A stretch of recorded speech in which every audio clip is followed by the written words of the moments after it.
কাজল, তুই এমন চ্যাংড়া রে, কালকে আমি তো ফোন দিলাম তুই আসবি না। আমাকে যদি এখানে কেউ আটক করতো তুই তো তাহলে আসলি না। আর আমি আলি হোসেনকে যদি একটা ফোন দিই, আলি হোসেন সাথে সাথে চলে আসবে। তুই এমন ছেলে। আরে আলি আলি করস যে, তো যদি কেউ আটক করে, আলি তো ওটা ঘুম থেকে 12টার সময়, তাহলে আলি আসতে পারবে? হ্যাঁ আসবে, আলি শিওর আসবে। তোর মতো আলি হোসেন আমার বন্ধু না, বুঝতে পারছিস? ফোন দে তো দেখি। তুই কি আমার বন্ধুকে নিয়ে বিশ্বাস হয় না তোর? ফোন না, দেবো? ফোন দে দেখি। আচ্ছা দাঁড়া। দেখ আমার বন্ধু আলী হোসেন আসে কিনা। দেখ আমি আলীকে ফোন দিই। আরে দে রে ভাই, দে।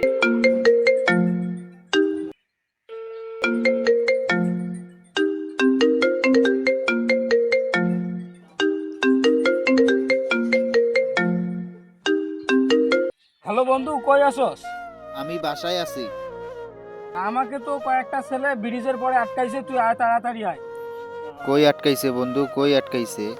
আমি ব্রিজের পরে আছি, তুই তাড়াতাড়ি আয়। আচ্ছা দাঁড়া, ওয়েট কর 5 মিনিট।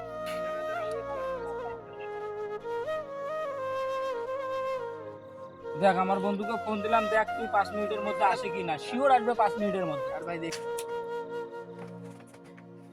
কি আইছি নাকি তোর আলি। ঘুমো থাকি ওরে 12টার সময়। আরে ভাই তুই বিশ্বাস রাখ, আমার বন্ধু আলী ওই রকম না, শিওর আসবে। তোর মতো আলী না, বুঝতে পারছিস?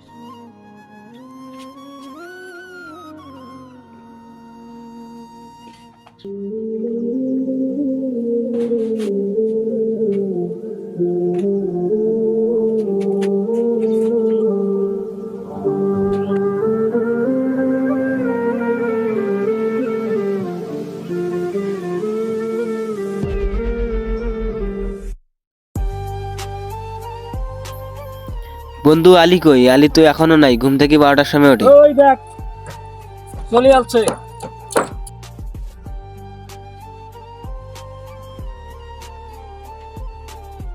তোরে কে আটকাইছে? তোরে কে আটকাইছে? বন্ধু, এই কাজল আমার বন্ধু।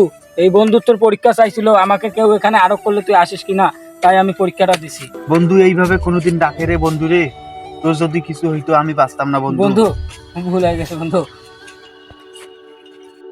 যখন তার বেশি কাছের মানুষটি কোনো কারণ ছাড়াই তাকে ছেড়ে চলে যায়, তখনই বন্ধু পাশে এসে দাঁড়ায়।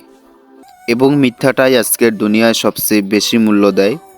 সত্যিটা কেউ বুঝে না, উল্টো অপমান পাওয়া যায়। তেমনই বন্ধুত্ব পরিচয়টি প্রকাশ পাওয়া যায়। অতএব সবচেয়ে দামি সম্পর্ক হচ্ছে বন্ধুত্বের সম্পর্ক।